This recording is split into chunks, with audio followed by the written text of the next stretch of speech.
Alors que la transformation de l'outil de travail et les services de Congo Télécom se fait de plus en plus visible, un contrat de concession pour la gestion de la fibre optique vient comme arracher la substance essentielle à cet opérateur historique des télécommunications et anéantir l'espoir suscité auprès des agents. Selon les informations en possession des syndicalistes, le ministère des Postes, des Télécommunications et de l'Économie numérique, celui de l'Industrie, de l'Économie et du Portefeuille public, ainsi que le ministère de l'Énergie et de l'Hydraulique auraient concédé à la société privée Yao Corp la gestion exclusive de la fibre optique. Tous les Congolais, du nord au sud, de l'est à l'ouest, constatent avec étonnement et satisfaction la renaissance de l'opérateur historique Congo Télécom. L'Assemblée générale des travailleurs de Congo Télécom d'aujourd'hui n'est qu'un plaidoyer à l'endroit du président de la République, chef de l'État, et à l'endroit du Premier ministre, chef du gouvernement. C'est dans cette optique que nous, travailleurs de Congo Télécom, exprimons notre refus catégorique à la politique d'émiettement de notre infrastructure entreprise par le ministère des Postes, des Télécommunications et de l'Économie numérique, avec le soutien affirmé du ministère de l'Économie et du Portefeuille public.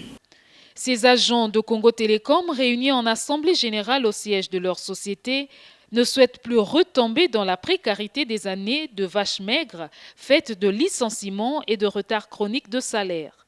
Ils s'opposent farouchement à cette décision qu'ils qualifient de suicidaire. Cette fibre optique et bien d'autres équipements génèrent à Congo Télécom plus de 80% de son chiffre d'affaires actuel.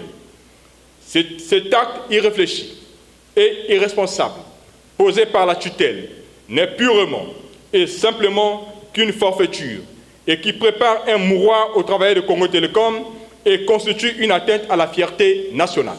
C'est pourquoi nous attirons l'attention des institutions de la République que le contrat de concession octroyé par le ministère des Postes, des Télécommunications et de l'Économie numérique à une société privée dénommée Yao Corp pour exploiter la fibre optique en lieu et place de Congo Télécom est un désastre sur l'opérateur public et pour le pays.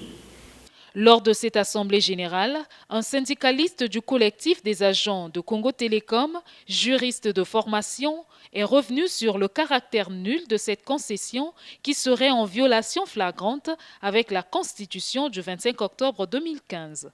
La fibre optique aérienne est une propriété exclusive de l'État congolais. Le ministre d'État en charge du portefeuille public et de l'économie et de l'industrie, le ministre des Postes, des Télécommunications et de l'économie numérique, le ministre de l'énergie et de l'hydraulique n'ont pas la qualité, l'intérêt pour agir au nom de la personne juridique de l'État. Il y a de ce point de vue-là un vice d'incompétence.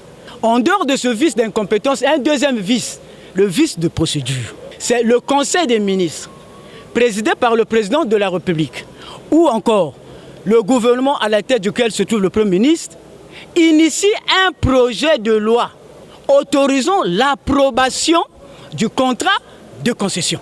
Ça ne s'arrête pas là, parce qu'il faut faire intervenir le législateur ordinaire, c'est-à-dire le Parlement.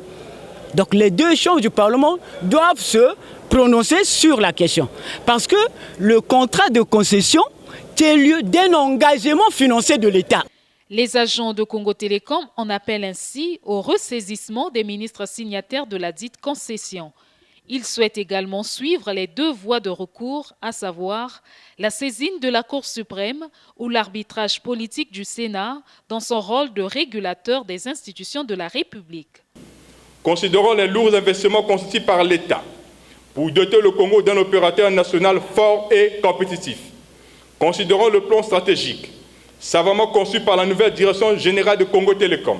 Nous, travailleurs de Congo Télécom, réunis en Assemblée générale ce jour, marquons notre indéfectible attachement à la vision salvatrice du chef de l'État. Exigeons le retrait pur et simple de ce contrat de dupe, signé avec la société privée Yao Corp, en toute violation des lois et règlements de la République. Dénonçons fermement la politique de bradage de nos infrastructures de télécommunications, instrument de souveraineté nationale. Appelons la tutelle à privilégier l'intérêt national dans un sursaut patriotique. Nous avons deux voies de recours. Le recours juridique consiste à la saisine du juge administratif, c'est-à-dire de la Cour constitutionnelle, de la Cour suprême, statut en matière administrative, pour faire constater ces irrégularités manifestes et flagrantes. Deuxième voie de recours, c'est le recours politique. Nous allons saisir maintenant les institutions de la République, par exemple le Sénat, qui est modérateur, Conseil de la République.